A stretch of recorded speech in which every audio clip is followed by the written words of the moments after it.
Hey everybody, it's the Dynamite Show. Where Paul Fontaine alongside Jeff Hawkins. Here we are. Apologize for the technical difficulties up front. I want to thank you all for joining us here live on YouTube, and if you're listening on the audio feed of Fight Game Media on Thursday morning. Paul, Yes, Paul, how yes. can you be so calm? I don't know why. All Out may be in jeopardy. Hangman Page might be in jail for arson. If Swerve wasn't in What jail, are we gonna do? We have heightened. I don't Paul, know. I'm concerned. We may have real jail time here. Well, I don't think so because Swerve is still walking in the earth as a free man after Hangman's sitting on a chair in front of a burning house right now, Yeah, and Swerve waiting for a pickup from the police. Swerve stood in his home Maybe. in front of his baby's crib. Well, hold on. This is a separate issue here we're discussing right now. Right. Yes, the criminality of Swerve has long been debated already, to the Okay. point where we thought they had done a turn last week between Swerve and Hangman. Nope. Hangman's currently waiting for Uber Eats to get there so he can have a snack while he waits for the flaming embers of Swerve Strickland's childhood home to finish.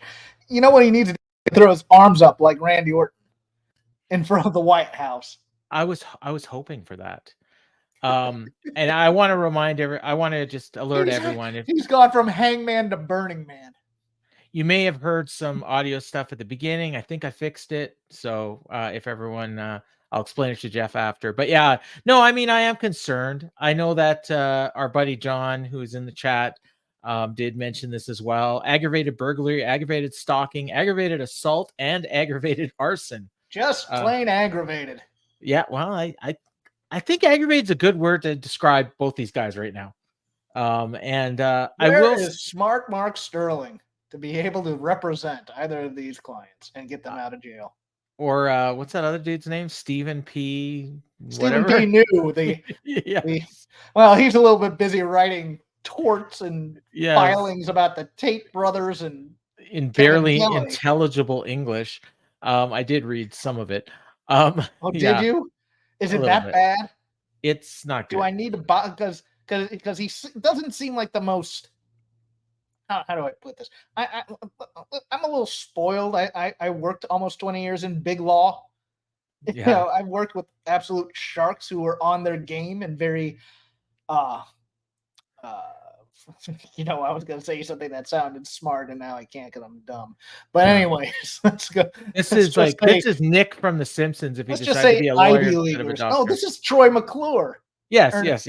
Yeah. Oh my God. Or no, not Troy McClure. What's the name of the lawyer? Lionel Hutz.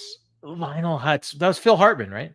Yes. Yeah. Mr. Simpson, I haven't seen a case this slam dunk since I sued the producers of the Never-Ending Story. I want to throw some credit to our friend John Muse in the Discord of Fight Game Media. And if you want to join the Discord and get these scoops before they happen, send Gigi at Fight Game Media an email and fightgamemedia.com and you can get into the Discord. But as soon as we saw the post of Swerve buying his childhood home, John Muse was angle alert. This is coming. Well, I'll tell you a funny story after you finish yours. That was it. Okay. I read the post was so poorly worded. I thought Swerve had bought Nana's childhood home. Oh, okay. No, I knew what it was. And I called it on Twitter. I will say, and you can check the timestamps right before I said Hangman's not going to be there. And because he's at whose house? And then, of course, the promo opens with that exact line. So that was good. I will say, and we'll talk about it in depth later, but I really, as goofy as it was, I really like this closing angle. That's fine. You're allowed to. I don't mind, and I don't begrudge people liking this angle. Okay. But a lot of the accounts I see that really like this angle are also the same people who are just trashing WWE all the time and You know, we want AEW to win. I'm not sure you can like this and say with good faith that you're not a sports entertainment fan. Well, I mean, if to be fair, WWE isn't doing this stuff anymore, so maybe they like it now. I know, and maybe it's just old school Jeff coming out again because it's hilarious. For me, my suspension of disbelief is that professional wrestling is an industry where men are so bad in terms of being bad and tough and fighting that this is the only job they can do. They can't survive sitting in a corporate desk or anything, and men need to wear masks to hide their identity because promoters won't promote them.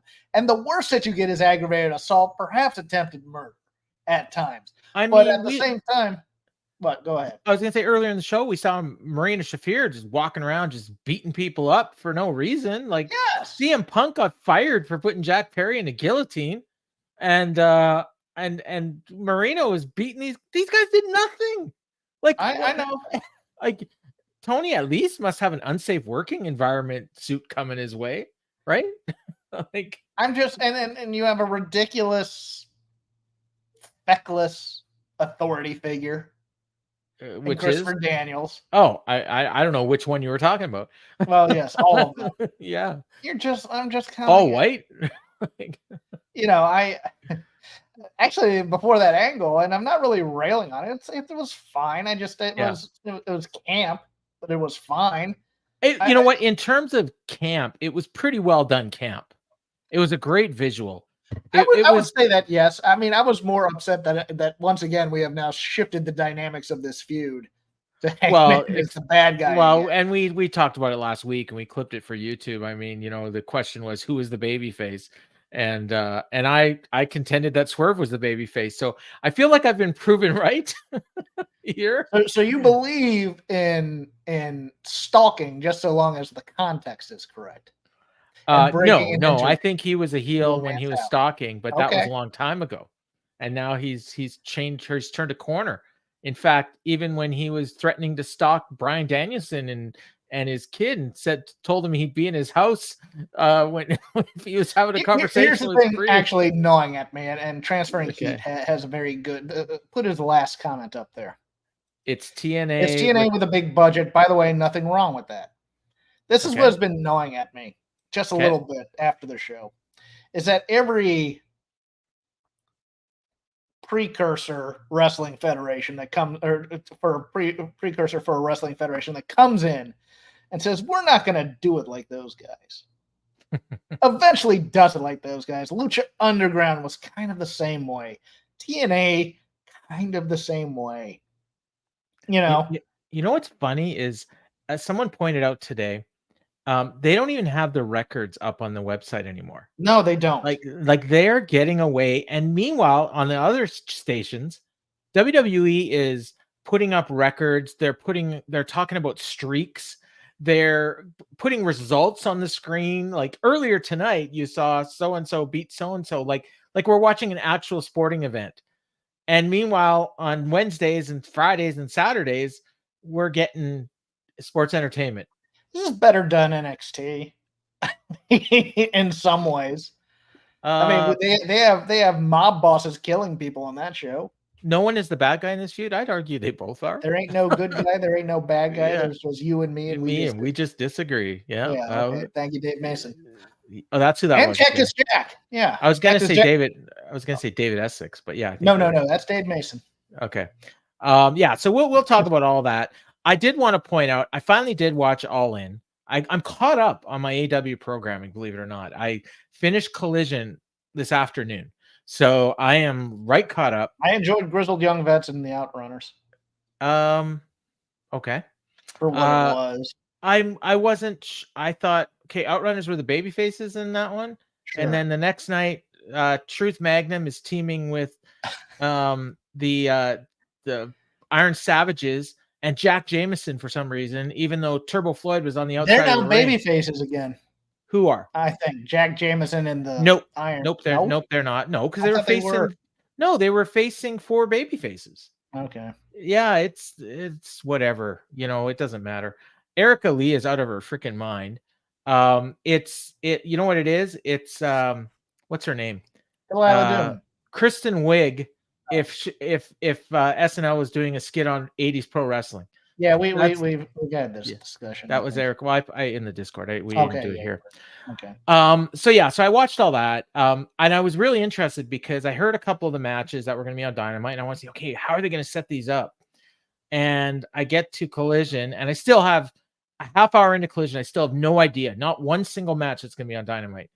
And then at some point, they had a skit backstage where PAC was out there, and Kyle O'Reilly shows up, and he's got Orange Cassidy, and Kyle's on the phone with Mark Briscoe, and we're going to talk about that conversation later tonight.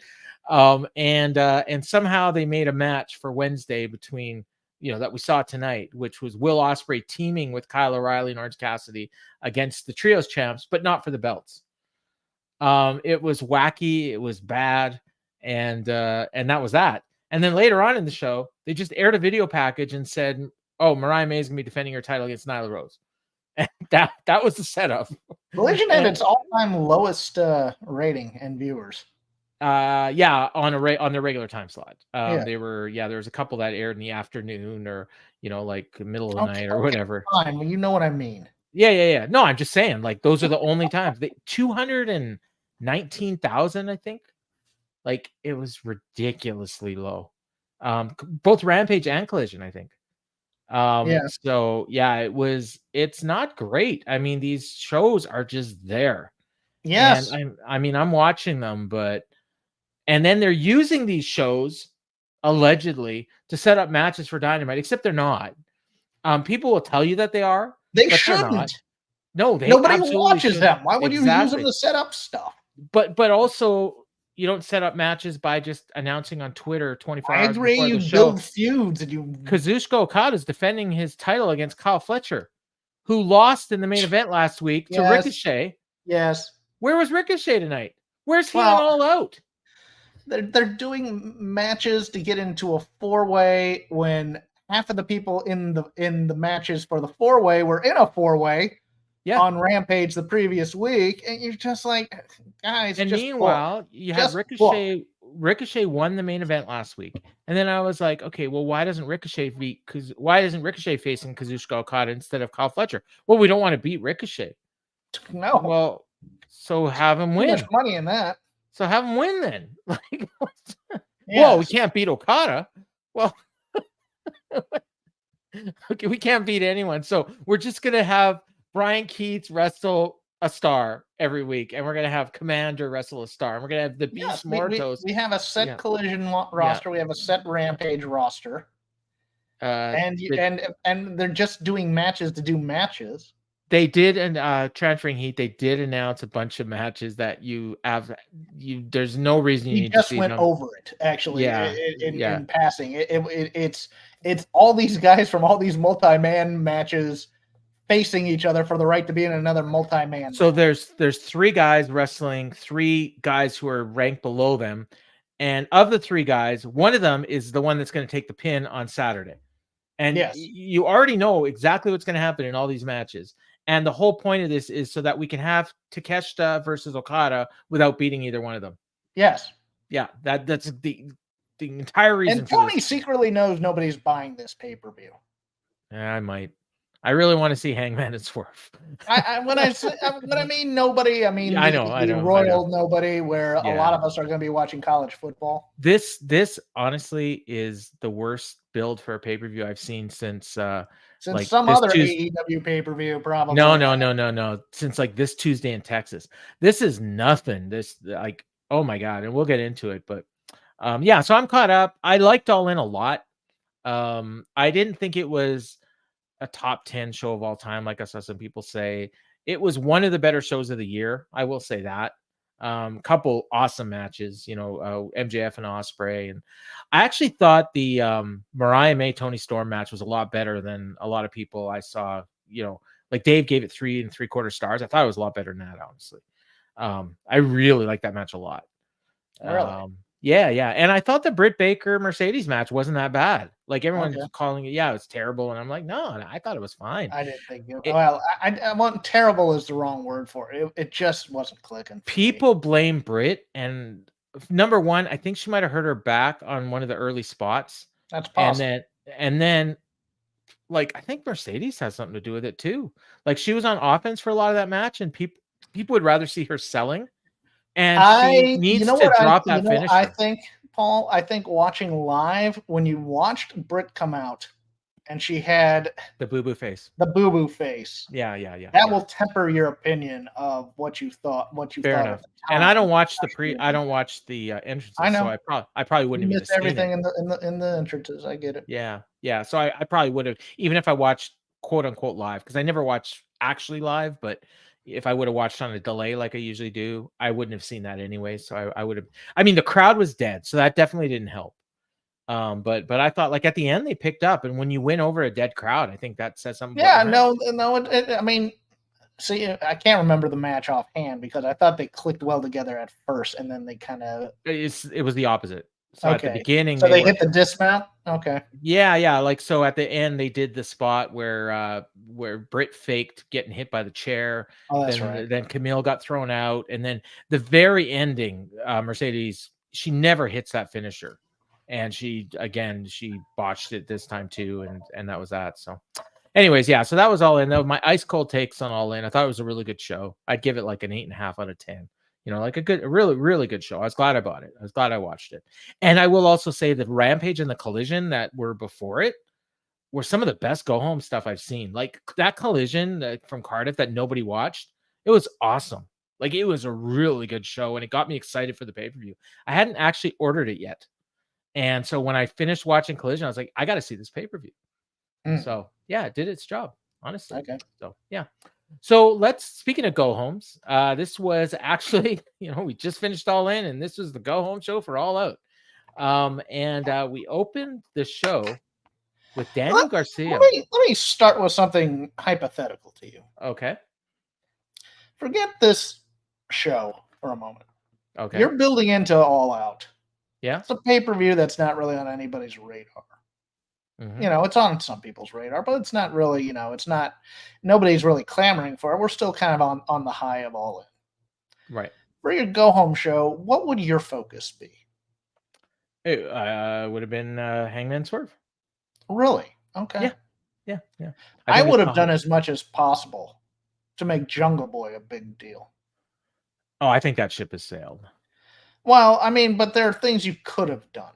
I mean, not that they didn't do. I mean, they did some things here, but it was just one of those things where it's like stressing the importance that Jungle Boy may take Bryan Danielson away from you, the fans. I think that if you were because I think the retirement stip is important, and I don't think they're playing it up enough. They asked like one question to him on commentary. How do you feel with it being on the line? Or whatever. The real sense of dread needs to be there for every subsequent match, because I honestly think it might be Bryan Danielson's last match for a while.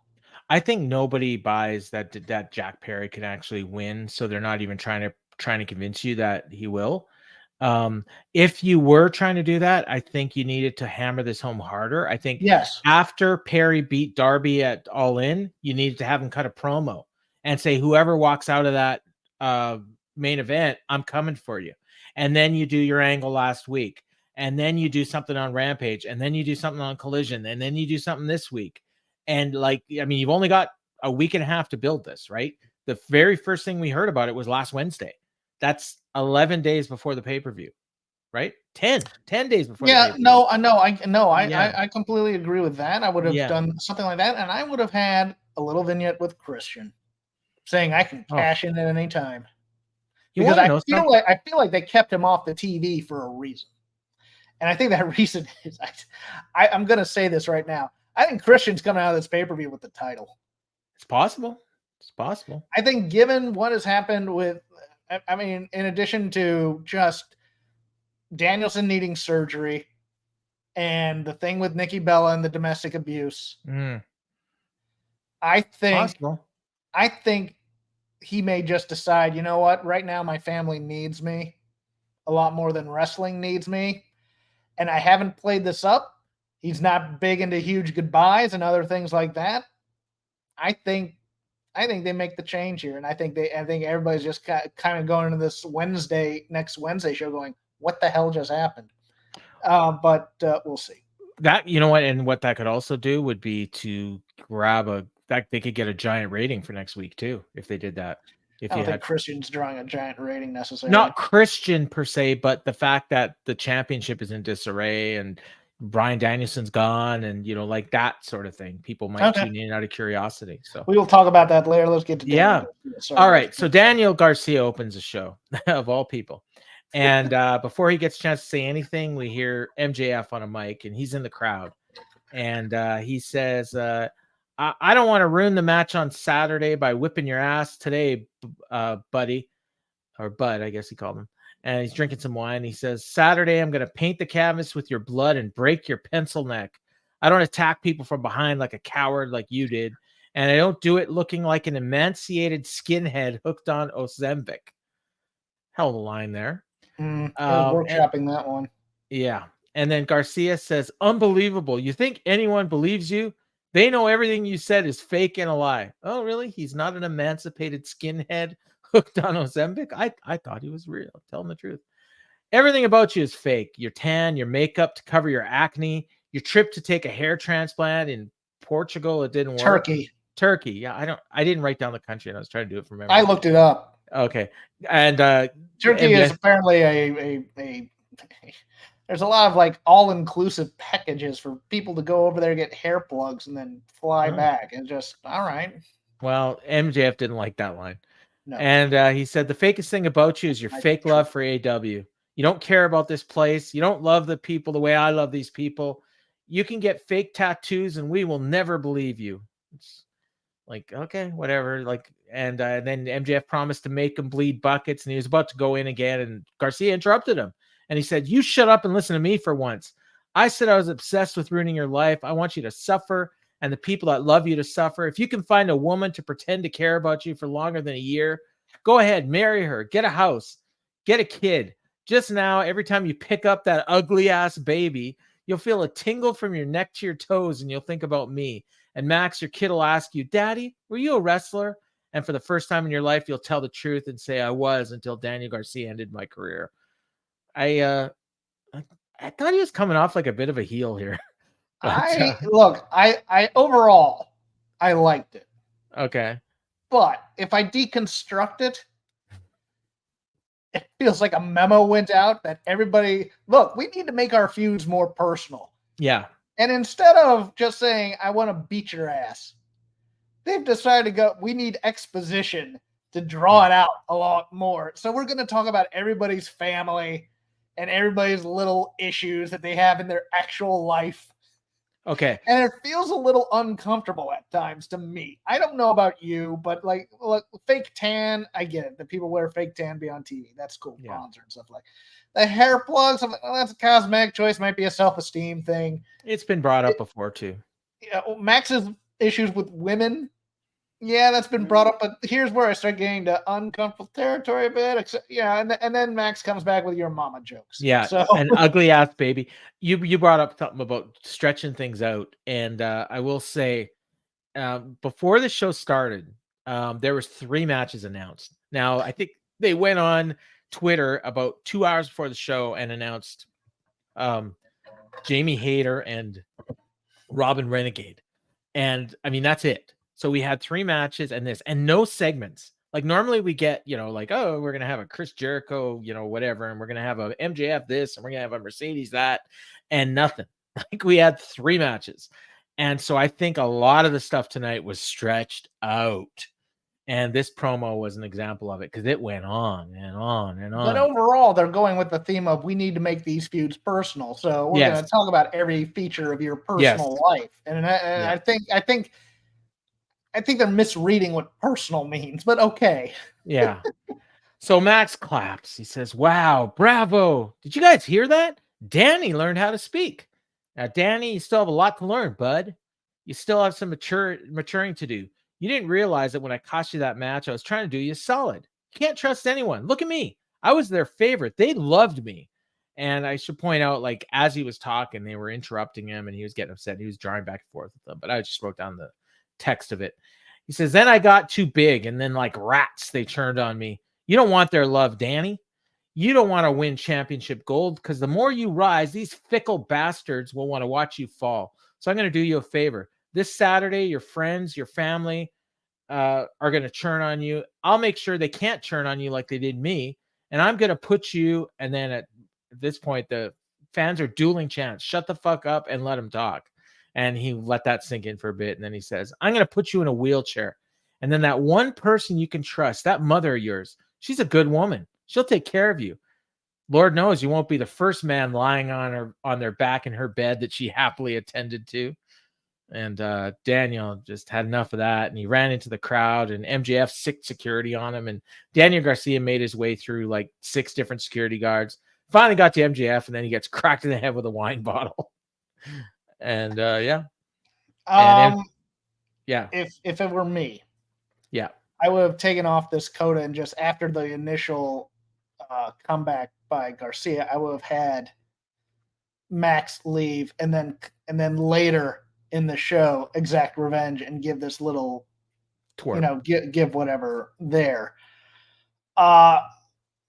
It's cool that you're making Daniel Garcia look like a badass and talking like a badass, but then you can't have him fight his way past 6 security guards, only to be a dumbass when he turns around and gets hit with a wine bottle. I'm not even sure if he's. This is like a scrolling arcade game where you get all the way. You spend 3 quarters. I'm gonna beat the boss this time. Comes in, one shot, game over. Boom, boom. Yeah. You got beat by Donkey Kong. Yeah. You got to the princess and Donkey Kong cooked the princess and went up to the next ladder. Yeah, and you're like, I watched that. I just went, that was. Let's run this back. I made him look like a geek. I didn't make him look tough. I made him look stupid. I don't even think he sounded all that tough, but that's a matter of opinion. It was his best promo. Yeah. I mean, maybe he didn't dance. I do remember one that was better. I think it might have been Danielson. There was one where it was fired up and it was short. Yeah. This was a WWE 20-minute promo in the ring.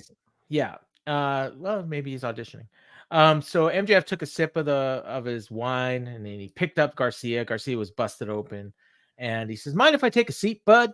And Garcia's out cold, and he says, "In this life, every man must go through hell before they reach paradise. And I want to thank you. You woke up something in me that's been dormant. So as a token of my gratitude, I'm going to send you to paradise. And for that, you can thank me later." And he kissed him on the forehead. He got blood in his mouth. Fans chanted, "You sick fuck." And that was that. And then Garcia woke up right after the promo. Yes. He just woke up. He was dazed. And then he went and attacked Max and put him on a stretcher. No, that never happened. No. I just the joy of monologuing next to a fallen foe. I think somebody should have to restrain him so that you make sure. But that's me. It was fine. It was overall it was fine. I'm just being very, very persnickety about it. It's. Do you think Daniel Garcia wins? Well, the way this was set up, you would think so, but no. No. Okay, cool. I think he has a great fight, and MJF ends up cheating. You know what it's going to be? It's going to be Fletcher and Okada. Yeah. Or, Wardlow's going to show up or something. Who knows? Yeah. I thought Wardlow's going to show up for MJF. He's still part of the Undisputed Kingdom, Paul. We'd have to have continuity for that. Oh, yeah. Well, they're heels. So backstage we go to Renee with the conglomeration. She asks Willow, at All Out you're taking on Chris Statlander, but on Collision you're going to have a face-to-face interview. And so she asks her a question, but she doesn't even let her answer it. And then she said, in tonight's main event it's going to be Orange Cassidy, Kyle O'Reilly, and Will Ospreay against the BCC. And Will is super pumped, and then he asks Mark if he has any words of wisdom. So here comes Mark Briscoe. And there's the highlight of the show, everybody. Hold on, but it's the highlight combined with the low light. Okay. Just the other evening needs to die on this. Go ahead. Oh, yeah. Kyle O'Reilly as this promo is going on. Drawing focus Yes, and he's like mimicking talking on his phone, and he's making goofy faces. And Someone told him somebody he was coached good. him. Someone told him he was good in one of these promos. Yeah, He should continue showing personality. And I'm here to tell you, no, you should not. no, he comes off as the biggest geek. But anyways, Mark says, just the other evening, I got a call on the telephone from my good friend Kyle O'Reilly, and he said, hello. He said, we got a proposition for a match this Wednesday on Dynamite. It's me, Orange Cassidy, and Will versus the BCC and the Bastard PAC. Can we get your blessing for that? And I said, you mean Will? British Bill? The real deal? The man that brings the thrills and leaves the opposition taking pain pills? He said, yeah, that's the Will. I said, Will Ospreay? He said, yeah. I said, hell yeah. We'll come down to conglomerate. Let's do it. Main event today, boys. It's time to whoop some ass. And the word of today is obviously stupendous, because this is one of the most stupendous lads to ever step foot in a wrestling ring. BCC Bastard at Milwaukee. Are you ready? Let's go, boy. And as they go away, Will's pumping his chest, and Kylie is like, oh. And then they leave. And again, Renee and Orange Cassidy are about to have a conversation, and we don't hear it, which is a plus. This is great. What the first third of this promo sounded like Jay. There's a promo out there it reminded me of. It's the one where Jay and Mark are on the chicken farm, and they've been shoveling the chickens. There was a disease that's gone through. Yes, I know he wanted to get to his bit. I had a point to do still. Don't screw with me, chat. Okay. Sorry. The audio people don't know that, so never mind. Okay. But it's one of those first promos that ROH would do where it's like and Mark is like I got on the phone. I said, big man. He said, what? Said all these chickens are gonna die. He doing the whole conversation. It's their version of Bob Newhart. Yeah, but the cadence was dead on. Go watch this. It's okay. Like I think it's called Mark and Jay Go Buck Hunting or something like that. But they're basically shoveling dead chickens out of a pickup truck, and Jay's telling this story about how he's going to tell his father all this and how mad they are, and Young Bucks, we're going to kill you. And then Jay goes off on his thing, and Mark's just kind of being. That's one where Mark goes, I'm just being all cool, all 007 and stuff. That I had to rewind it 3 times to get that line. The man that brings the thrills and leaves the opposition taking pain pills. That was great. That was a great line. And Will, if you watched Will during this promo, Will's reactions he was in awe. And just try not to watch Kyle O'Reilly. Yeah, yes. Oh my God. If you put your finger up in front of your eyes. Yeah. And just watch the rest of the scene and just, Kyle's not there. Good. Renee had her jaw on the floor as she's watching this. Like it was it was something else. And this is a weekly staple at this point. We gotta do something. Great. We gotta do something about Kyle though. Somebody's giving him bad advice. Yes, I will not step on your Mark Briscoe impression again. I know you live for this every week. It's just I wanted to get my point. I made sure I got every word for the people. You trust me. This is why we were late. You were working hard on that promo. Yes, I it's for the people. Speaking of Kyle's, next up we had Kyle Fletcher, fresh off his loss last week. Actually, to be fair, fresh off his win over Ishii on Saturday, and that was a great match. And they showed highlights of it during the entrance. So he's challenging for the Continental Championship against Kazuchika Okada. Now, I want to say something about this match. As you remember, a couple weeks ago, there was a match between Okada and, was it Claudio? Where they went to a 20-minute draw? Yes. Okay. So after that match, we talked about it. And I said, you know what? These matches have a 20-minute time limit. They need to hammer that home. They need to remind us during the match. They need to point out the reason Okada works so damn slow is because he knows his opponent has to beat him within 20 minutes. They didn't do any of that. Even though Okada was working really damn slow and Kyle Fletcher was working like he had a plane to catch. And like, it was so weird, the dynamic between these two. Like, it was a great match, but it was like they were working 2 different matches.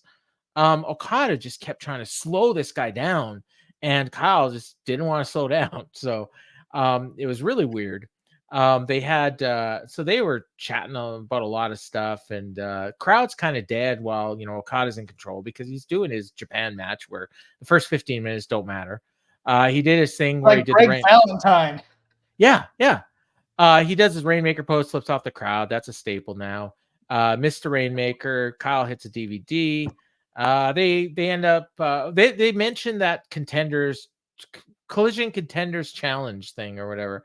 And so the 3 matches, I wrote them down. Orange Cassidy and Brian Keith. So Orange is going to win. Konosuke Takeshita and Beast Mortos. So Takeshita's going to win.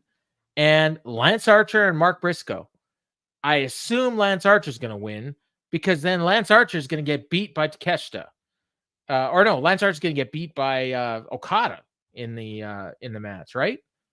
Like whichever one, whoever wins out of Archer and Briscoe. Theoretically, stick Mark Briscoe in there, right? And then he'll take the pin. Your ROH champ, yes. Is he? Yeah, he is. Yeah, he is. So those are the matches on. So these guys are wrestling on Friday. And the winners will all face Okada for the Continental Championship. So even though the Continental Championship is always one-on-one and it's always got 20-minute time limits, and it's always no interference, blah, blah, blah, all of a sudden we got a 4-way now. Yes. For the Continental title. Okay. Yes. Just because we can't build a proper feud between Takeshita, even though right now, see, this is what drove me nuts. This match was the perfect opportunity. Yes. To build that feud on commentary with Don Callis sitting on commentary telling you that what Kyle Fletcher is coming out there to do is to soften up Okada. They even did the ending. At the ending, you wanted to see Takeshita and Okada.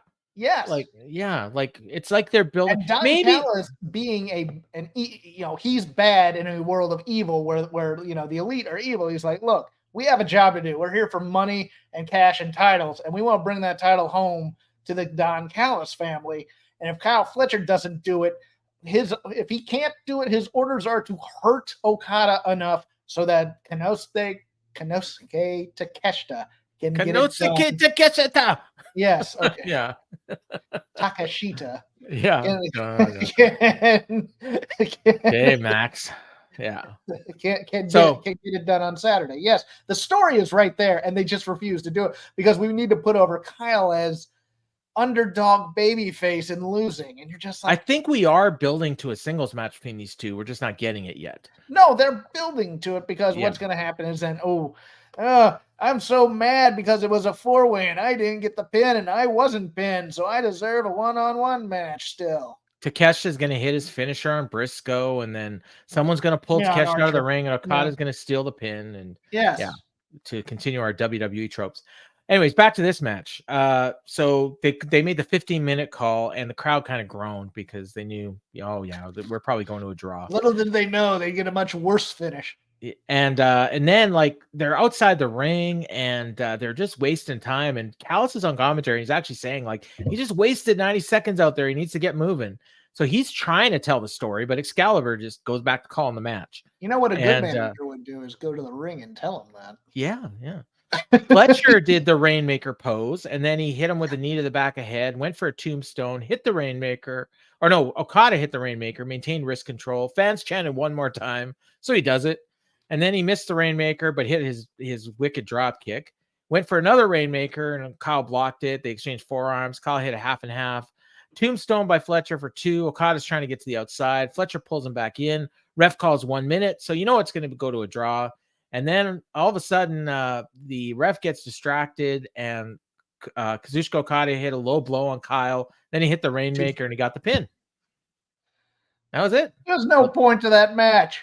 No, none at all. That. Yeah, we're just gonna waste time for 20 minutes. It's because we had 4 matches for a 2-hour show, and we had to. Yeah, we had to stretch. I'm sorry, I was mad after this. I'm just like, they're not telling me a real story. It's contrived. I thought the match was okay. Don't get me wrong. And Takesha is definitely in a slow phase. I'm not breaking my ass for anybody on this. Okada, you mean? Oh, Okada. Who did I say? Takesha. Oh yeah. Takesha came out at the end, checked on Fletcher, and he was taunting Okada, making belt motions. And yes, I mean, it was good. It was complete and utter They could have just made Okada and Takeshita for Saturday. Like, you know what I mean? Like, yeah. What do we see in Kyle Fletcher? I like the Protostar gimmick. I like the mask. If we're gonna make him a masked wrestler, that's fine. He's just a guy who has good matches and loses. Who has good matches and loses. Whoopie crap.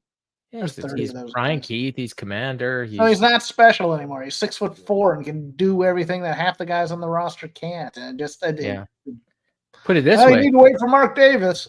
No, you don't. He's way better than Ricochet, and I agree. And I'll tell you, he's not the one that's going to get pushed. I know.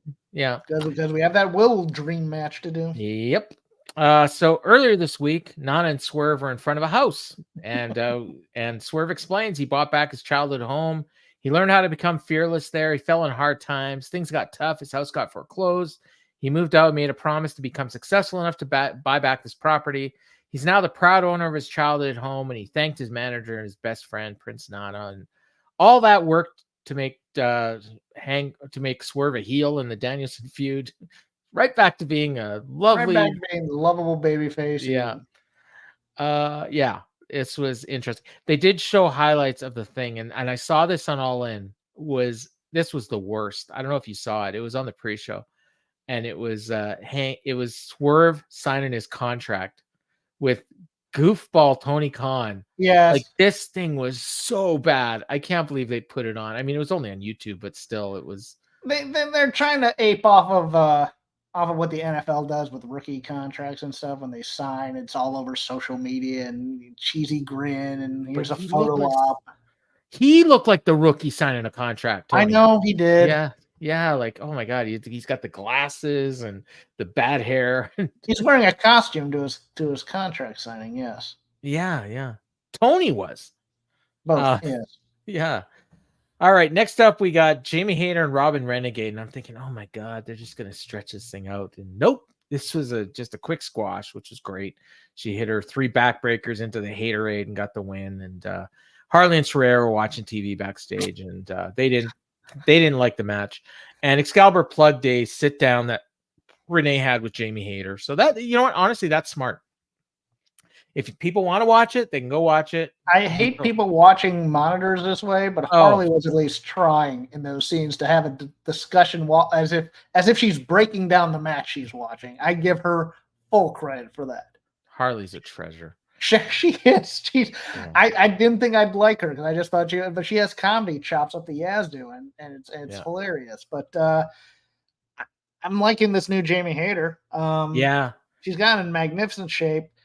Oh boy, she likes being out there. Like after the match, she's just running in circles, kissing her bicep, and then I thought an angle was coming the way they did that. Too. Yeah, you know what's funny is when I watched All In, and I knew Jamie Hayter had debuted and everything, but I was thinking if they didn't put her name on the screen and she just ran out, everyone in the building would have thought it was Becky Lynch. Yes. Yeah. Dressed as Asuka. Yeah. So, still my favorite AEW theme though. Which is Haters? Oh yeah. Really? Yeah. I don't even know what mine is. I have to think about it. Like for original songs, I was originally gonna sing it during this part, but I decided not to. I mean, I like the Elites, but be elite, be the elite. I like that one. Anyway, they don't use it anymore. We go backstage. Roddy and Christopher Daniels. He's all over the show tonight. They're with Renee, and they're watching footage on a iPad of. So somebody needs to tell Harley and Saraya they could just watch these matches on an iPad. But he's got his foot under the ropes, and Hook showed up, and he says, "You're not wrong. Foot was under the ropes. How about we settle it? You and me for the title right here tonight in Milwaukee." Tony must have been happy because he had nothing booked for this show. But no, Hook, you're funny. I won't fight you here in Milwaukee, but real soon I'm going to call my shot, and you'll be the first to know when. So I don't even think we're getting this on Saturday. I don't know when it's going to happen, but maybe it's going to happen at Grand Slam, actually, is when it's going to happen. The fatal flaw on this was the iPad thing, because what it came off as, and I might need to rewatch just to see if I can clown on it a bit on Shake Them Ropes. It came off as a sketch or a pre-tape where they weren't rolling tape until they said action. Oh, okay. Because it looked like they were stilted there for a few moments, and then it's like, and now here's Roddy, and then they started talking like they had some sort of conversation type thing. It really came off as bad filmmaking, to be honest with you, at a time. And it's one of those weird things where it's just like, no, you start the action, or you start rolling and doing your action, and then and you make sure sound is speeding. Then you call action, and then you get into the dialogue and everything. On this, it looked like they were waiting for a cue. That never came. Still filming it. I was just like, God, that came off so bad to me. Jonathan thought Roddy was cosplaying Jim Harbaugh, the coach of Los Angeles Chargers. There you go. Yeah. So that so we're gonna get that match at some point. We just don't know when. And then we go elsewhere backstage, and Marina Shafir is there, and she's just beating people up for just some reason. Just walking around backstage. People come up to her. Hardworking men working in the back. And they just get the shit beat out of them by Marina. And then Mox shows up, and they walk up to the Bucks and Jack Perry. And Mox says, "Gentlemen, you know I don't care what they say." He looks at Perry and he says, "You're a sweet kid." And he walks away. So I guess this was his heel turn because he likes Perry. I don't know. It was an odd little thing that the BCC never brought up Moxley all night. I was going to mention that because Danielson was on commentary for that last match. And nobody asked them about him. I mean, yeah, I could see him not bringing it up, but nobody asking him is ridiculous. Correct. Yeah. So this was just a table setter for they went to break and they came back, and as they're going to break, they said, "When we come back, we will hear from Jon Moxley." And it's like, oh, okay. That would have been nice to advertise, but because you know what? Coming out of last week, that was the one thing everybody was talking about. So maybe you advertise that this week we're going to hear more from Jon Moxley, and people might have been interested, but no. And the Dabber Yapper needs to change his ring intro when he's a heel. Well, yeah. I didn't even hear it, but they Jon Moxley. Oh. Jon. Yeah. JAWNNNNNN. I think there might be a few W's in there too. Yes. So after the break, Mox and Marina are in the ring. Fans are chanting Moxley, so I guess the heel turn isn't taking. Because you're not doing it strong enough. It's far too subtle. He told Jack Perry he's a sweet kid. To me, that's a heel. Punk thinks he's a heel anyways. Well, it could have been he was trying to troll him into a fight. Could be. He says, "I wonder if Darby Allin is somewhere out there in Milwaukee tonight." Spoiler alert, he's not. He says, "I don't think so." He said, "Some years ago, I wrestled a young kid I never heard of. He slept in his car and he showed no fear. He looked at me and he smiled, and I knew that kid was special, and I still think that.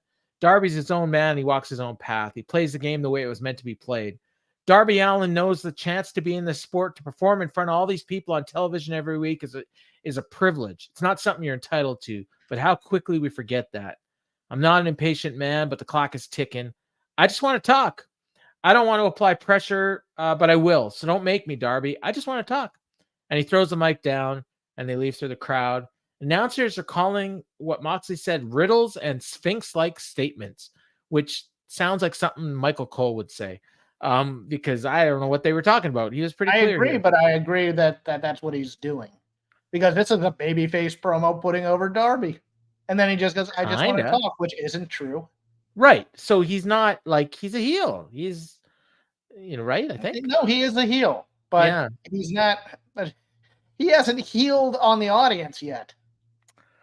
Yeah, I guess. I mean, last week when they still think he's stone cold. Yeah, okay. I mean, I think Marina's definitely a heel, right? Marina is a blank slate on which we can all put our hopes and dreams. All right. I don't. They're just trying to give her something. And I mean, you came up with the idea last week on the show. I think it was on the show, right? Unless it was afterwards. I think it was during the show though, where you thought maybe this was going to lead to Shane and Lashley and Shelton. I said it's a possibility. Well, that got some traction last week. People, I know that's unfortunate. People think that might be happening. MMA Moxley loves the MMA. John points out, what it's worth, there was an after the show clip a few weeks after Punk first came back where he put his arm around Jack and called him the sweetest kid. Okay, that can't be a coincidence. God, I hope Moxley's not cosplaying Punk. Oh my God. What, the fake MMA guy? Yes. Yeah, pretending to be. Oh God. That's why he's hanging around Marina. That's why Josh Barnett might be rumored to be coming. Well, see, the Josh Barnett thing is really interesting because he's been working with WWE. Yeah, well, he's also. I mean, everybody works Bloodsport, including Moxley. Moxley likes it. True, but I mean, if he goes into AEW, I don't think WWE is working Bloodsport anymore. No. All right. We go back to Renee with the learning tree. And she says, Jericho, since the 8-man tag, you said you want to get something off your chest. He says, hi, guys. I don't think Hold on. He did not say hi, guys. He held the smile there and the wave for a good 10 seconds. And then said, hi. This is his new bit. He's going to see how long he can hold this. I don't think Orange Cassidy realized the severity of what he did to me when he ruined my $7,000 jacket. And they showed highlights from this match that was over 4 years ago, July 15th, 2020. It wasn't a match, but it was a promo. And Orange dumped a vat of orange juice on him and ruined his jacket. And he said, that's what that jacket cost me, and I want it back. So Friday, during the Collision Continental Contender Challenge, Brian Keith is going to squeeze that $7,000 out of your hide. And then Bill says, as a learning tree has always taught me, the true indication of a man's heart relies on his ability to make good on his debts. And then Brian Keith says, make good on your debts. And Orange Cassidy shows up and he gets in Brian's face and he says, hey, Brian, I heard everything. If you beat me on Friday, I'll give him his $7,000 in cash. And then he walks away. Or he told him, tell Jericho this, even though Jericho's standing right there. That was the crux of the promo. Yeah. And Brian Keith is like pointing right there. I was like, am I not standing right next to you? Yeah. And then he says, and then he leaves. And then Brian Keith says, disrespect. This is exactly what I'm talking about. I'll make sure you pay the damn price. And he walks away. And then Jericho waits and he says, instead of shouting like Brian Keith does, he very calmly says, pay the damn price. It was beautiful. Yes. This is a phenomenal comedy sketch. Yeah, it was. It was very, very good because the roles were reversed and it was great. And Bill's fantastic too. I don't want to give him short shrift. No. His Eddie Haskell is fantastic. Eddie Haskell or I can never remember the name, but Ricky Stratton's friend that played by Jason Bateman. Jason Bateman on Silver Spoons? Yes. Yeah, I just watched an episode. I was flicking through the stations the other day, and it was on. Does it hold up in any way? Not even close. But I remembered lines. I mean, I haven't watched this thing in 40 years, and I'm remembering lines from it. Like that's how much it affected me. Anyways, next up, Mariah May defending her AEW Women's Championship against Nyla Rose in a match they called Beauty versus the Native Beast. And this was the prime example of a match that they needed to stretch. This was a 6-minute match that I think went about 14 minutes. I don't know how long it went. It felt like 14 minutes.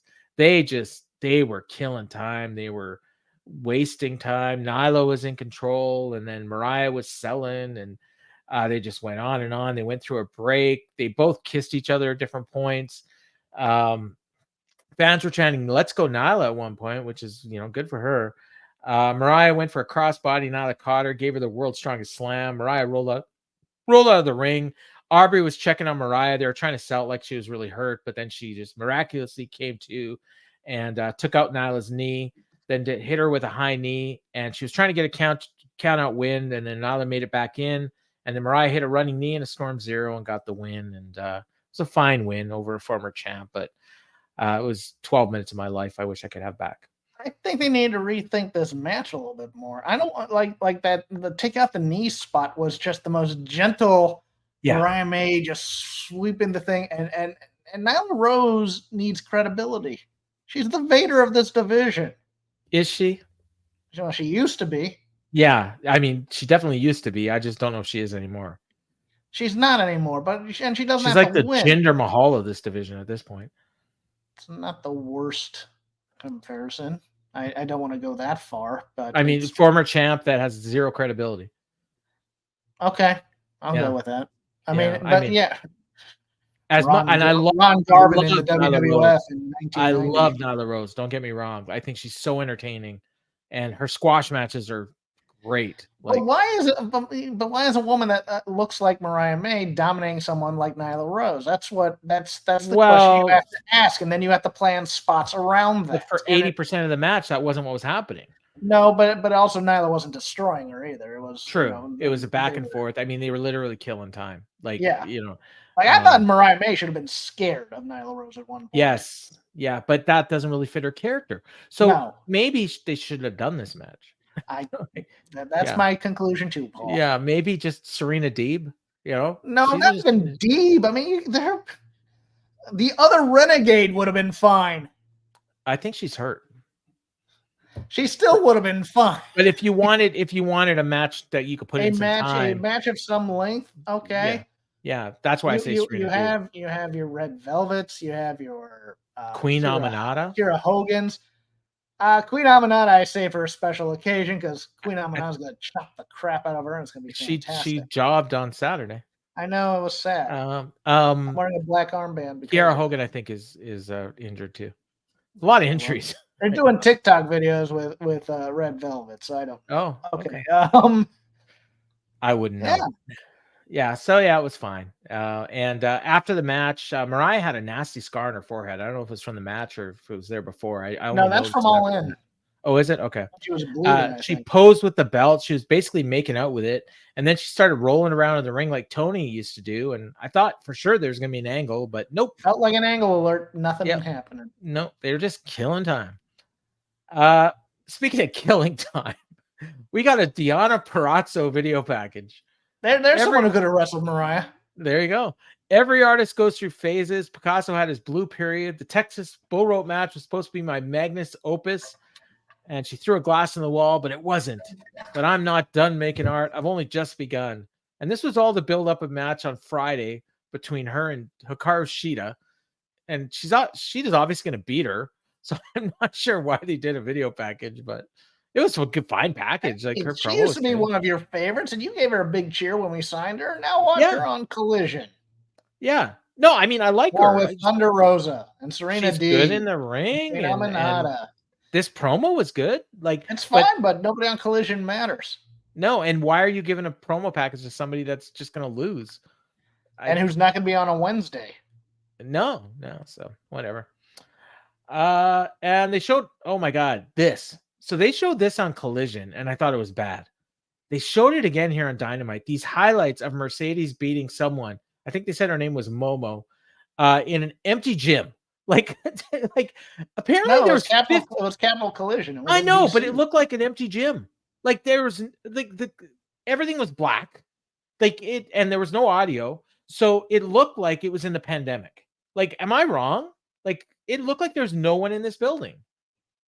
I don't think there was, but apparently there's 1,800 people there.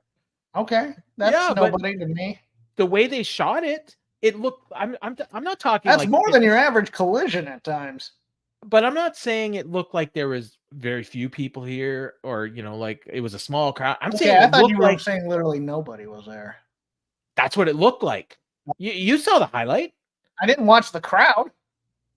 There was no crowd to watch.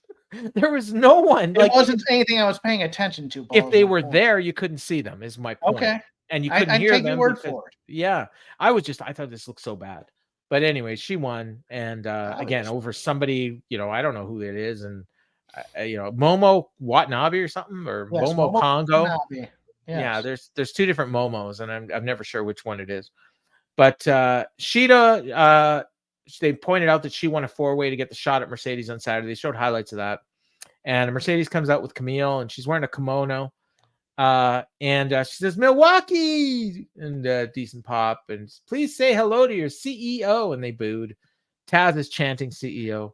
She says, yes, we need to make more of this. I just my next comment to go, shut up, Taz. Move on. She says, you like my dress? I'm feeling some type of way after defending my title last Friday, my New Japan Strong title. And I see Shida is also feeling some kind of way. But Shida, answer me this. How can you call yourself the ace when you're not even the face of this? fans are chanting "Holy Shida." She Camille's says, trying to get them to shut up. That was a nice move. I "Yep, thought. she's got good instincts." Yes. She says, "I'm Two Belt Monet, face of TBS and the face of this whole damn company. And come this Saturday, Shida, you're going to learn there's a price to pay when you mess with Mercedes Monet." And Sheeta's on the screen, and she says, "Up here." And she says, "You are Speaking one." of Jinder Mahal, the up here move on the Yeah. You're one contender from looking at the new TBS champion. You know, just like Milwaukee knows, you can't beat the ace. And she tore off her jacket, and she had a shirt on. I was like, okay, it's like a t-shirt. And Christopher Daniels shows up in this video. What? What were you expecting? I don't know. Like she usually tears off her jacket and she's wearing a bra. Like go ahead. Let's continue this. I have thoughts on the promo. So Christopher Daniels shows up and he says, "Camille, you're a hell of a competitor, but you're a nuisance. So when Shida returns to challenge for the title, you're banned from ringside." And then Shida says, "Some Japanese, I know you understand. Sayonara, bitch." And Christopher Daniels aghast. And that's it. So the suit look is always awesome. Yes. I loved it. Shida's far more comfortable in her English than she used to be. Yes. I thought this was probably her best promo, and she looked like she was having a blast doing it. Yep. I'm going to position something to you, Paul. Okay. Are we getting a love triangle angle with Mercedes, Okada, and Shida? No. He just took his line. Yeah, that was. I don't think that. Sayonara, bitch. I think you're reading too much into it. I know I am. This is the bit I'm doing. You're not going along. That's fine. I'm just going to keep going. Okay. No, I liked this promo out of Shida. I did. I thought this was a lot of fun out of her. She has no chance of winning. Mercedes is just such a gimmick. They're going to have a great match. I'm feeling in some kind of way, so I'm wearing this ridiculous outfit right now. All right, works for me. You don't have to say. Well, she defended her New Japan title, so yes, she's got to wear a New Japan outfit. But her outfit was a bit ridiculous. Let's face it. She was playing it out. She likes playing this clown. She has a great dumb B villain laugh. Yeah, it's ironic that she was dressed like a Japanese superstar and Shida was dressed like a CEO. Yes. Yeah.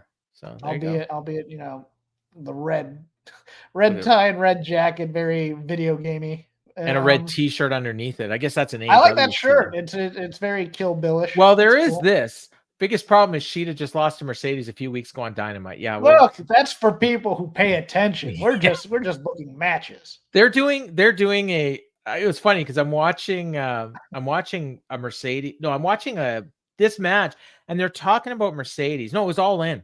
And I was thinking about, they pointed out how she had beaten these former world champions. And I think they're setting up so that eventually she's going to beat the world champion. But now she's just recycling the former champions she's already beat. Question, is this for the New Japan Strong?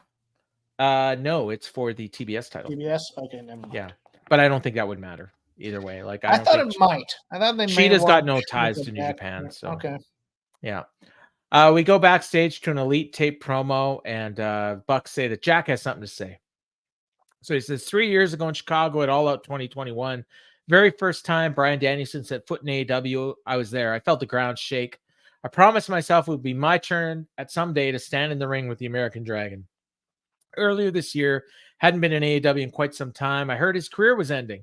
The way things were playing out, I'd probably never get my chance. But I didn't give up. I changed the person I was. I went to Japan and I changed. Did everything I could to get back here, and I did it myself. And someone like you could have helped me, Bryan Danielson, but you didn't.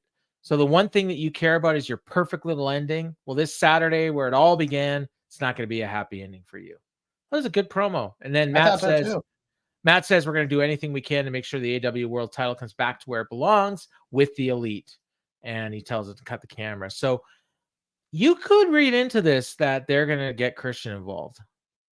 Because they've got history. They've got history with Christian too, right? Yeah, but he's not part of the Elite. He's not, but I think one of them owes the other one a favor. Okay. I'm almost positive of that. I think you're correct on that. Yeah. Remember they gave him a world title shot that he didn't deserve? Yeah. Yes. Yeah. So I think, yeah. Yeah. Yeah, you need to go out there and cash in. Yeah. But then if that happens, then Danielson wins because he overcomes 2-on-1. Probably. Yeah. My thinking was Christian gets revenge on Jungle Boy for burying him 6 feet under. Well, maybe Christian gets the belt and then Jack turns on him. That could be it too. And we get Christian and Jack Perry headlining a pay-per-view. No, that's not. Oh God. All right. So then Danielson's music starts playing, and I'm like, I always fast forward entrances, so I'm like, okay, I don't know why his music's playing. So I start fast forwarding, and all of a sudden there's a commercial.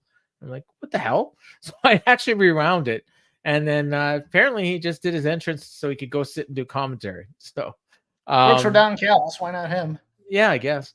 So we get our main event, and it's Orange Cassidy, Kyle O'Reilly, and Will Ospreay in a non-title match against the Trios champions, PAC, Claudio, and Wheeler Yuta. And after this match is over, I don't have any idea why this wasn't a title match. Very easily could have been. But anyways, they announced a 30-minute time limit, and I noted there was only 30 minutes left in the show. So during the Will Ospreay entrance, did you see Kyle O'Reilly? Yes. Playing air guitar. Yes, he's back to being cool, Kyle. Yeah, and I think he was even maybe mouthing the words that Justin Roberts was saying. He needs to stop. Yeah. Anyways, Danielson was on commentary, as I pointed out. He did a lot. He added to the match. He talked about their training. They told some good stories in this match. Whenever Orange Cassidy and Wheeler were in there, they reminded us that they used to be teammates and the best friends, and Orange Cassidy was his mentor. And then Danielson said, well, he's a lot better now that he's in the BCC. PAC and Ospreay got in together for the first time. Place chanted, holy shit. They did a bunch of spots where they didn't really touch. They just kind of teased like they were going to touch. Danielson called Ospreay the best wrestler he's ever been in the ring with, said PAC was at the same level.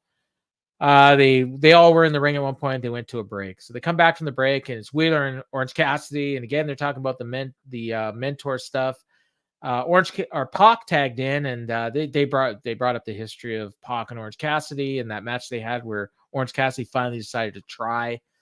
And they just kept going. They went on and on. I did note here that the announcers not once asked Danielson about Moxley. They kept doing more stuff. It was all good, but it was just kind of just happening. Not, just spot this, that, blah, blah, blah. They went through another break. They come back, and then the match kind of heated up. Claudio was in there with Orange Cassidy. They all did their dives outside the ring to take people out, and it ended up with Ospreay taking out PAC, and they brawled up the ramp, and they ended up brawling to the back. So they were kind of basically out of the match. Actually, before they did that, PAC went for a poison rana, but Will escaped and then hit him with a somersault off the stage to the floor. So back in the ring, it was Orange Cassidy and Claudio.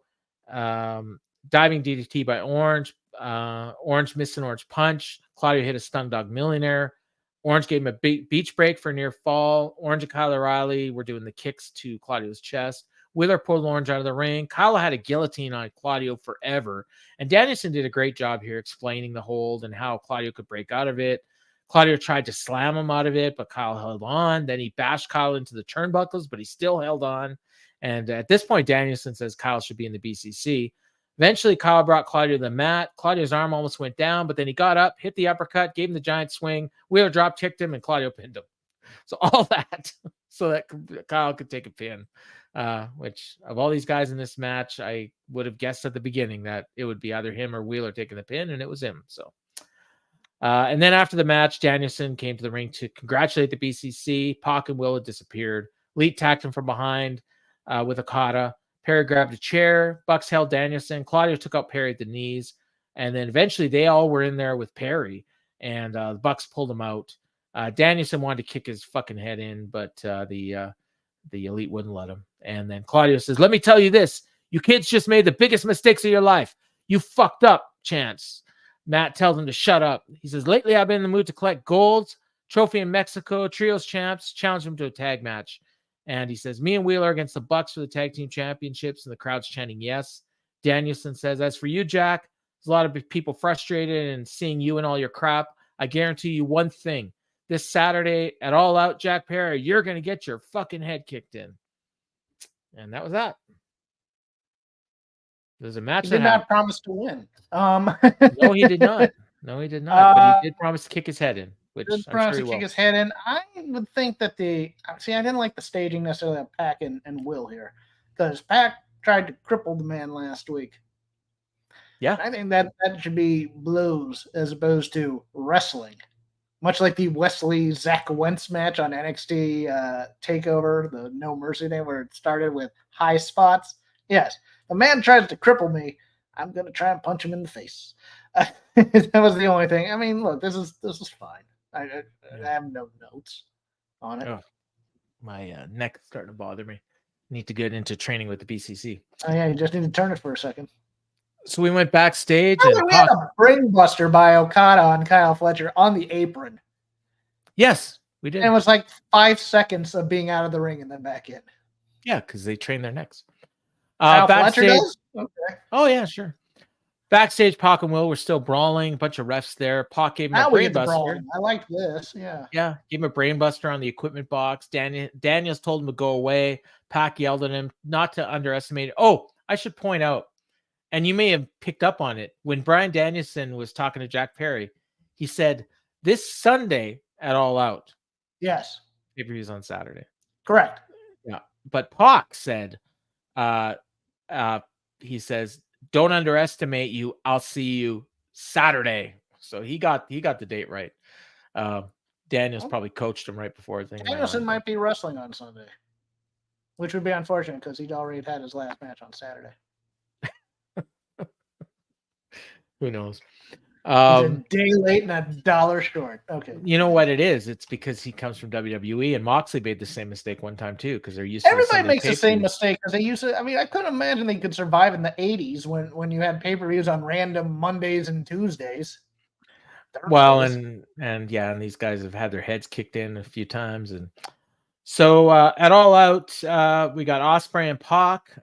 Tony Khan just made the match, the Young Bucks and the BCC. So I guess the Bucks are back to having no power. And Hangman and Swerve in a steel cage match. And breaking news on Collision on Friday night, we're gonna have an all-star 8-man tag match. The Elite against Bryan Danielson, Pac, Claudio, and Wheeler. So 24 hours before their world title match, Bryan Danielson and Perry are going to kill themselves in this 8-man. I don't think they're going to kill themselves. I think you're wrong. Danielson is going to bleed. I would almost guarantee it. I would find it high comedy if somebody ended up getting hurt. Well, they won't get hurt, but Danielson's going to bleed in this match. Okay. Just about guarantee. Yes. So Tony Schiavone was in the ring for the contract signing. He introduced Swerve first. That was my clue that we weren't going to see Hangman. So he comes out, Nana's out. Then he introduced Hangman, and he's not out. So we introduced him again, and he's still not out. And then all of a sudden we hear a knock on the door, and we go to the video wall, and it's Hangman. And first thing he says was, "Whose house?" And he says, "Did you really think I'd give you the satisfaction of formality? We both already know this match is going to happen. You know, you're a hard man to find. I looked all over Florida, Washington State, even found your fiance. Your kids aren't even in the picture anymore." He says, "But you know what? You messed up. You slipped up. You showed the world something important to you, your childhood home." And he's walking through and he's like, "Oh, this place got low ceilings." He says, "Your mom probably running across these dirty ass floors, your dad telling you to shut up so he could hear the TV." He says, "Knowing the kind of man you are, I'll bet your father didn't love you much, regretted having you at all. What a wonderful world it would have been if you'd never been born." And as he says this, we can see that he's tossing gasoline around from a can. And he said, "This, as you say, your house. I wouldn't blame someone for wondering why I'm here, but you already know. You told me last week when you sat outside my front door and watched me carry my pregnant wife to the hospital that I must make a decision, a choice between hate and success, vengeance and peace. But for me, it's not much of a choice at all, is it? One and the same. I told you for months and months and months that there was nothing I wanted more out of life than to burn your world to the ground. You know, if I couldn't be the one to take the world championship from you, I was happy to watch it slip through your fingers. And this Saturday, wrapped inside a steel cage, I'm going to take your pride and your dignity. You're going to be on your knees begging for mercy, pleading for my forgiveness, but I'm not going to give it to you. So it's time to say your goodbyes, but not from me, from you. Say goodbye to your AEW World Championship and every idea you've ever got of holding it again. say goodbye to your health, your joy, your happiness. And tonight, you're going to get a little practice. And he lights up a match. And at this point, he's outside and he's been dumping gasoline the whole time. And he lights a match and he drops it. And he says, tonight, live in front of the world, you get to say goodbye to Swerve's house. Sits down in a chair, tosses the lighter, and the house went on fire. It was a great doesn't visual. Even watch the house burning. He's just doesn't even care. I mean, I'm sure you could feel it. And Swerve was going nuts in the ring. He's selling this. At least he didn't like do what some stupid baby faces do and take off. Like he's gonna make it to wherever the hell. No, this is melodrama time for Swerve, and he did fine. Yeah, but so often, and I think Hangman even did this. Like when Swerve was in his house, like Hangman took off. Like he was he was gonna make it to the house before Swerve got to his kid. Like that would have been. You know, Edge did it too when the house was next door to the arena. Who was it in Edge's house? Was it Miz? Or was it? No, it was AJ Styles, wasn't it? Oh, it's AJ. Yeah, you're right. Yeah. Yeah. So yeah, and Edge took off too because he was going to make it back to the house before AJ finished. But no, Swerve has played it smart. So he went nuts in the ring. At least he's going to run backstage, grab a phone, and call 911. Did you hear what the fans chanted? This is arson. Yes. Yes. That was good. At first, I thought it was "This is awesome," but when I saw Johnny Memphis's comment, I realized, oh yeah, this is arson. This is arson. That's good. That said, it was the week after Swerve bragged about hanging outside his house.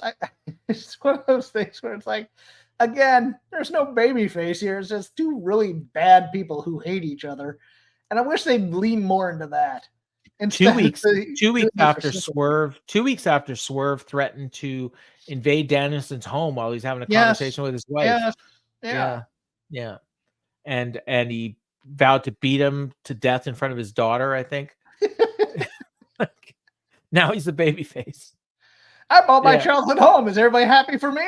No. Yeah. One thing I will point out, this is a little behind the scenes ish. The fact that Tony Khan, most likely, I'm assuming, paid for this house just so he could burn it down for an angle tells me that he's probably got some money coming his way in the next week or so. I want to guess that this was on a back lot somewhere. Oh, you don't think this is really his childhood home? I didn't say that, Paul. I just said I don't think it was a real home necessarily. Well, that's what I'm asking. I'm saying you don't think he actually burned his real home? No, I don't think he burned an actual real house. Okay. That's what you're probably right. Did Randy Orton really burn down Bray's house? Yes. Probably not, eh? Yes, yeah, because everything on the internet's true. Well, he stood in front of it with that stupid handstand and stuff. Yeah. As they slowly turn into 2017 to 2019 WWE. Oh God. Yeah. I don't know. I mean, look, I like the angle. I'm not gonna lie. I thought it was great. And I like the Orton Bray one too, so I'm not hypocritical. I like the angle. I just wish there was an ounce of honor in one of these people. Transferring, he brings up a good point. 2 weeks in a row, they ended with a pre-tape video. Because last one was Jack Perry. Oh, that's right. Well, I think this was supposed to be live. Yes. Yeah, this wasn't pre-taped. Because if it was pre-taped, Hangman would have attacked him from behind. That would have been hilarious. The cameraman would be a little bit nervous. Yeah, well. No witnesses. The total non sequitur sidebar. I just watched the Magnum TA Dark Side. It's eerie how much Hangman reminds me of Magnum. Like I didn't see a lot of Magnum back in the day. Okay. So yeah, Magnum was local to me. Well, and I didn't realize realize he was from Virginia. Yeah, I had no idea. Yeah, so Chesapeake.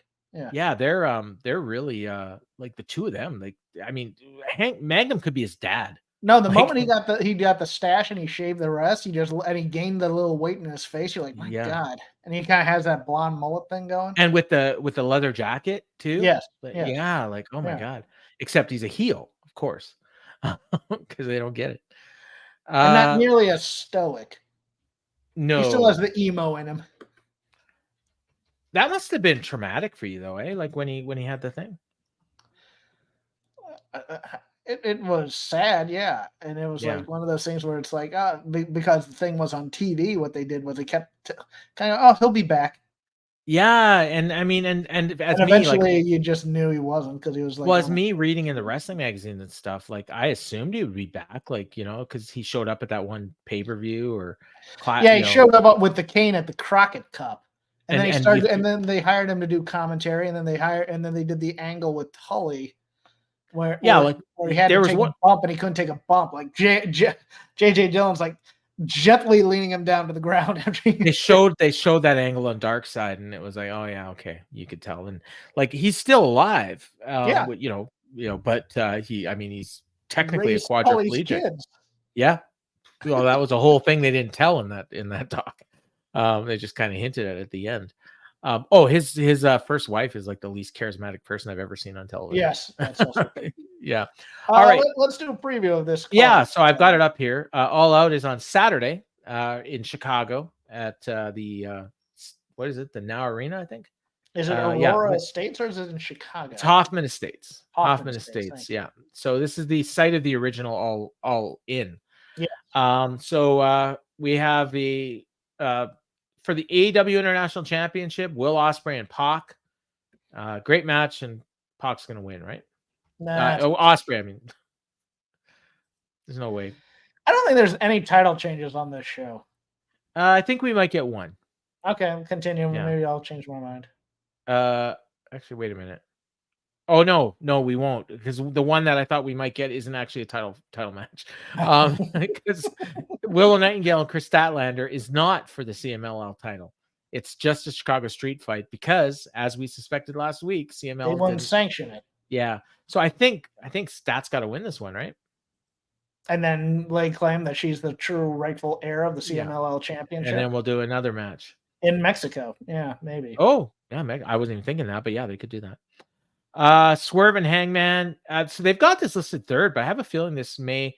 So, okay, it says here that it's a steel cage lights out match. So if it's a lights out match, it's probably the main event. I haven't seen them say it's a lights out match. I didn't see them say it's a lights out match, but they actually do. They've had a lights out match before where it was the last match on the card, and they said, yeah, we're not, AEW does not sanction this in any way. They really did it upright, I think. Yeah. So yeah. If it is an all out match, if it is a lights out match, it's probably the main event. And I would think that would be last then, but otherwise I don't know when they put this, because it's gonna be hard to follow. And if it's last, then my theory probably of making a title change is wrong. I think it's got to be Hangman that's got to win this, though, right? He's lost like 3 times in a row to Swerve. But no, Swerve's your babyface.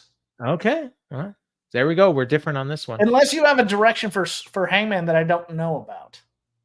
I think he's gonna win the world title from Danielson.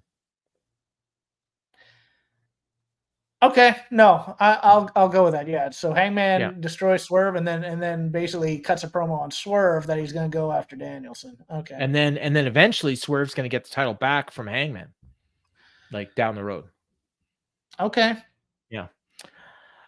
This one I think we might differ on. MJF and Daniel Garcia.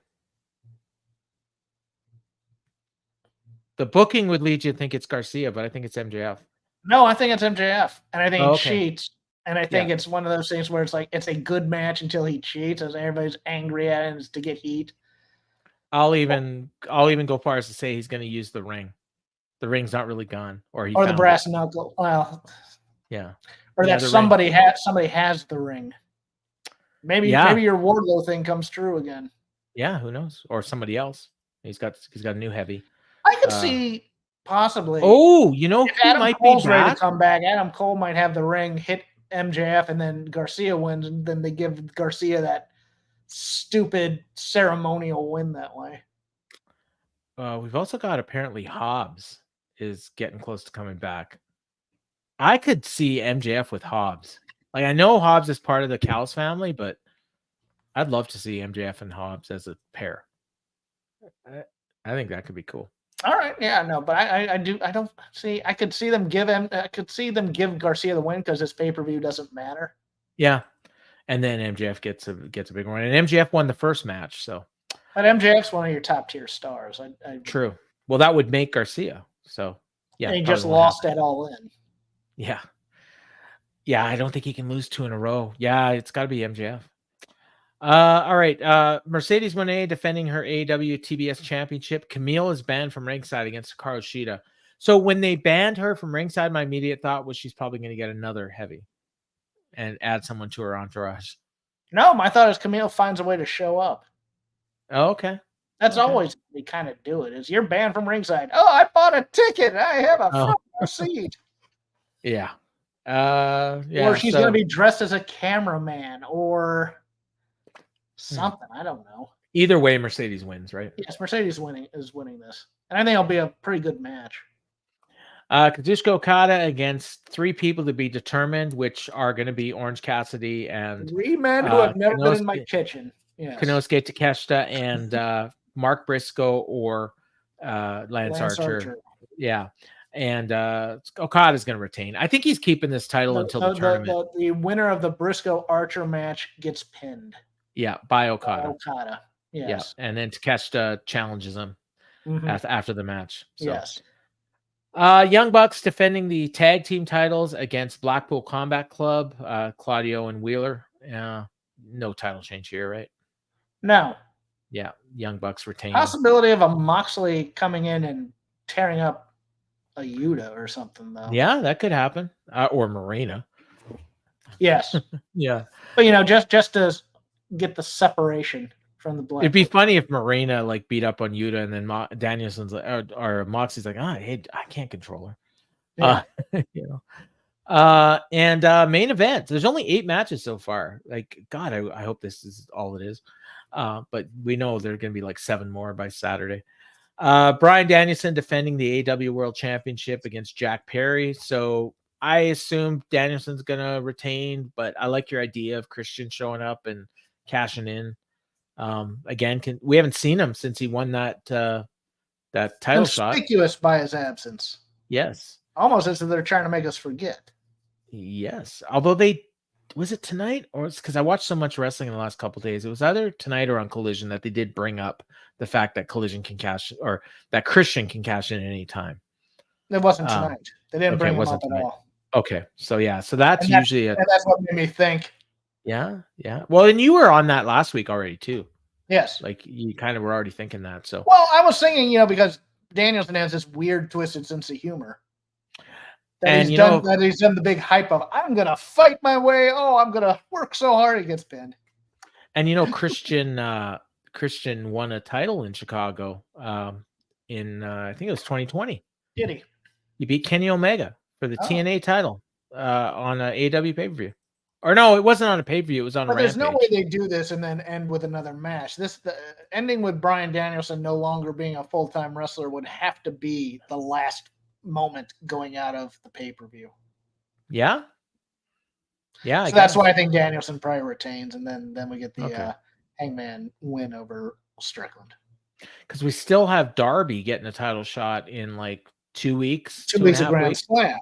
Yeah, 3 weeks from tonight, but 2.5 weeks after this pay-per-view. So, and so it makes it makes sense for him to wrestle either one of them, Darby and Jack Perry or Darby and Danielson. So, but we've also got Darby and Moxley coming at some point. I assume that match is going to be in Seattle. That to me makes a lot of sense. Moxley, it's kind of like a second home base for him, and it's Darby's home base. Wrestle Dream? It's home, I should say, not Seattle. But yeah, Wrestle Dream. Okay. Yeah. So that's the pay-per-view. That's Saturday. And they announced the 0 hour is starting at 6:30 Eastern, 3:30 your time, 90 minutes. It's going to be a long Luchadors. Day. There's going to be Taven and Bennett somewhere in there. Yep. We're going to get some women probably. Some RJ City comedy. Yeah. Jeff Jarrett in a hat. Jarrett and Lethal probably at some point. Yeah, who are there? I'm not sure if they're baby faces or heels. Doesn't matter. Jarrett's a baby face for sure, but yes, they're baby faces. Tottenham Singh's back. Outrunners, maybe we'll get them on the 0 hour. I have my doubts. Outrunners against Lethal and Jarrett. Actually, Lethal and Jarrett won a big match on I can't remember if it was Collision or Rampage, but they won a match I was expecting them to lose. They might They might be doing honors for the Grizzled Young Veterans then. Maybe. Yeah, I think that might get added to the pay-per-view yet. Grizzly Young Veterans and FTR. I wouldn't be surprised if that gets added. Yeah. So that's it. So Jeff, get your plugs in. Shake them ropes this week, possibly taping tomorrow. I haven't gotten a pick for Vader Club. I assume it's going to be something involving Sid, but we'll be giving ice cold takes on the weekend of WWE Bash in Berlin and also NXT No Mercy, in addition to previewing this all-out card. And if any news drops otherwise, I mean, we're not going to do 20 minutes on Asuka re-signing, but, I'll be in your podcatchers. We're part of Voices of Wrestling, either on the Mega thread or our own thread on all of your available podcatchers. Follow me at Crap Game 13. All right. And before we go, I'm Paulius Fontaine on X, and this is the only show that I do on a regular basis. But I just transferring heat out of questions. I thought we'd answer it real quick. Off topic, what did you two think of Joe Tessitore on Raw? I thought he was good. Reminded me of Michael Cole with a deeper voice. That was my take. I really like Joe on Real Sports because his excitement is infectious. And if he can connect the two here, I mean, he did a very good job. He botched a couple names, but I'm not going to sweat it for week one. He's going to be fine. He's better than the other Real Sports people they've brought in who weren't strong broadcasters necessarily. They were guys who worked like ESPN Sports Center desks and stuff. So I think Tessitore is he's Mauro Ranallo without the bad references. Now there's gonna be some people who don't like some of his overhyped emotion at times because he can lay it on thick during football and stuff. But I like having actual broadcasters with broadcaster voices on wrestling. But back in the days with the territories where you'd take, the local weatherman or a news guy, and he'd be the guy doing your play-by-play, like Bob Cottle or Dave Brown in Memphis or what have you. I like that kind of credibility being lent there, and I think he's much more of a professional broadcaster than, say, Michael Cole, who's not bad. Don't get me wrong, I'm not saying that, but he has that deep bass sports voice that I really have been craving for a while. I thought him and Barrett worked really well together too. I can't wait for Tessitore and McAfee if they ever get to join together, but I don't think they will. I think he's a Michael Cole guy. So, but I think it was the right choice having him with Barrett as opposed to Graves. I think Graves would have stepped over him more, and Graves would have tried to play Bobby Heenan. Yeah, and this was a lot better. So there you go. Thanks for asking that question, Transfer and Heat. And we'll be back next week, and we'll break down all out. And we'll talk about whatever happens next week as we build to Grand Slam, and these shows just keep coming. So for Jeff, I've been Paul, and this has been the Dynamite.